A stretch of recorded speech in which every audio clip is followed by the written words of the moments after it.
प्राचीन समय की बात है। किसी नगर में एक विचित्र राजा राज करता था। उस राजा की एक बड़ी ही अजीब आदत थी। जब भी नगर में कोई साधु या सन्यासी आता था तो वह उसे बुलाकर पूछता था कि क्या गृहस्थ बड़ा है या सन्यासी। जो भी बताता कि गृहस्थ बड़ा है, वह राजा उससे कहता था कि तो फिर आप सन्यासी क्यों बने, चलिए गृहस्थ बनिए। इस तरह वो उस सन्यासी को भी गृहस्थ बनने का आदेश देता था।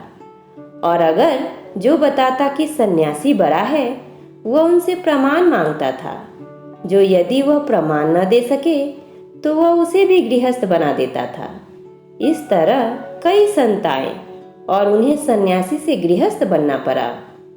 इसी बीच एक दिन नगर में एक महात्मा का आगमन हुआ। उसे भी राजा ने बुलाया और अपना वही पुराना प्रश्न पूछा, गृहस्थ बड़ा है या सन्यासी। महात्मा बोले, राजन, न तो गृहस्थ बड़ा है न ही सन्यासी। जो अपने धर्म का पालन करे वही बड़ा है। राजा बोला, अच्छी बात है, क्या आप अपने कथन को सत्य सिद्ध कर सकते हैं? महात्मा ने कहा, अवश्य, इसके लिए आपको मेरे साथ चलना होगा। राजा महात्मा के साथ चलने के लिए तैयार हो गया। दूसरे ही दिन दोनों घूमते घूमते दूसरे राज्य निकल गए। उस राज्य में राजकन्या का स्वयंवर हो रहा था। दूर दूर के राजा राजकुमार आए हुए थे। बड़े ही विशाल उत्सव का आयोजन किया हुआ था। राजा और महात्मा दोनों उस उत्सव में शामिल हो गए। स्वयंवर का शुभारंभ हुआ। राजकन्या राज दरबार में उपस्थित हुई। वह बड़ी ही रूपवती और सुंदर थी। सभी राजा और राजकुमार स्तब्ध होकर उसे देख रहे थे और मन ही मन उसे पाने की कामना कर रहे थे। राजकन्या के पिता का कोई वारिस नहीं था, इसलिए महाराज राजकन्या द्वारा स्वयं वरित राजकुमार को ही अपने राज्य का उत्तराधिकारी घोषित करने वाला था। राजकुमारी अपनी सखियों के साथ राजाओं के बीच घूमने लगी। वहां उपस्थित सभी राजाओं को देखने के पश्चात भी उसे कोई पसंद नहीं आया। राजा निराश होने लगे। राजकुमारी के पिता भी सोचने लगे कि स्वयंवर व्यर्थ ही जाएगा, क्योंकि राजकुमारी को तो कोई वर पसंद ही नहीं आया। तभी वहां एक तेजस्वी सन्यासी का आगमन हुआ। सूर्य के समान उसका चेहरा क्रांति से चमक रहा था। तभी राजकुमारी की दृष्टि उस युवा सन्यासी पर पड़ी। देखते ही राजकुमारी ने अपनी वरमाला उसके गले में पहना दी।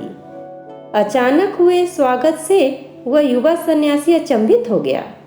उसने तुरंत वस्तु स्थिति को समझा और तत्क्षण उस माला को अपने गले से निकालते हुए कहा, हे देवी, क्या तुम्हें दिखता नहीं?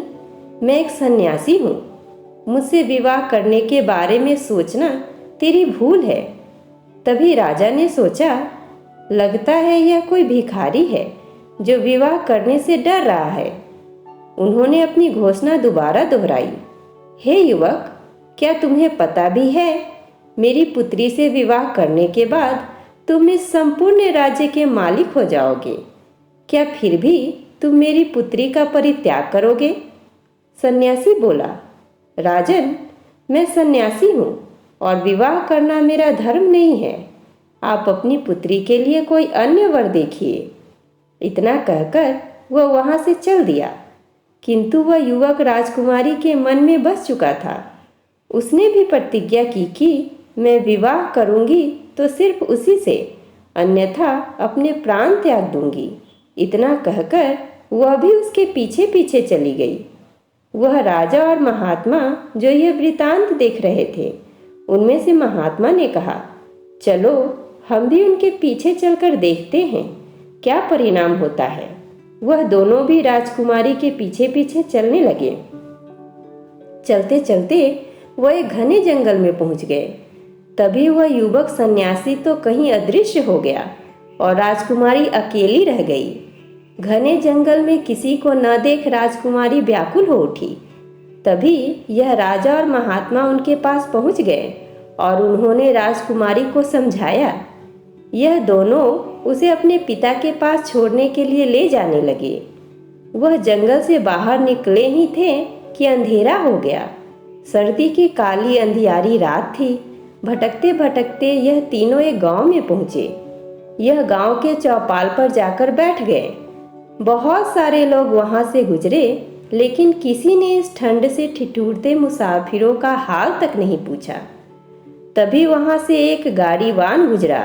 वह अपनी पत्नी और बच्चे के साथ खेत से घर आ रहा था। उसने देखा कि वह तीनों ठंड से ठिठुर रहे हैं।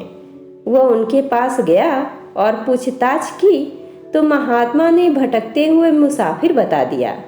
किसान बोला, हे अतिथि देव, अगर आप चाहें तो आज रात मेरे घर ठहर सकते हैं।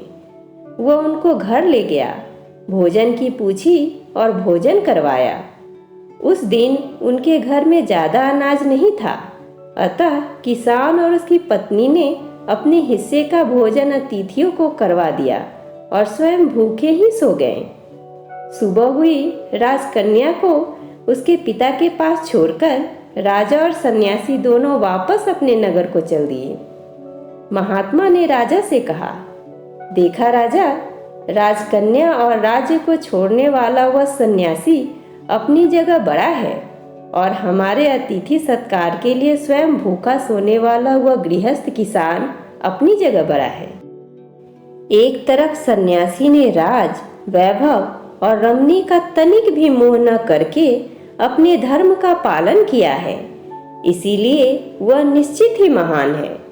दूसरी तरफ उस दंपति ने अपना व्यक्तिगत स्वार्थ न देखकर अतिथि सेवा को प्रधानता दी, इसलिए वह दोनों भी निश्चित ही महान है। किसी भी देश, काल और परिस्थिति में अपने धर्म, कर्तव्य का पालन करने वाला मनुष्य ही बड़ा होता है।